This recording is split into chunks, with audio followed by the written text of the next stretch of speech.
আসসালামু আলাইকুম। আশা করি সবাই ভালো আছেন। আপনাদের দোয়ায় আল্লাহর রহমতে আমি অনেক ভালো আছি। দেখেন আমার ছাদ বাগানে কি সুন্দর করল্লা। দেখলে পরানটা জুড়ে আছে। মাশাআল্লাহ, আলহামদুলিল্লাহ। আমার ছাদ বাগানে প্রচুর পরিমাণ করলা হয়েছে।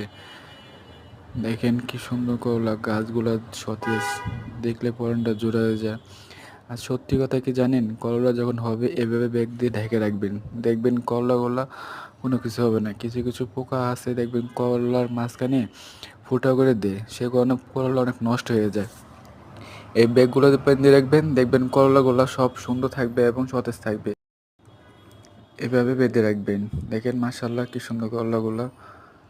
ঠিক আছে, এভাবে বেঁধে রাখলে করলাগুলা সুন্দর থাকে। অনেক বড় বড় করলা হয়েছে। আলহামদুলিল্লাহ, সবার দোয়া করবেন। আপনারা ভালো থাকবেন। আল্লাহ।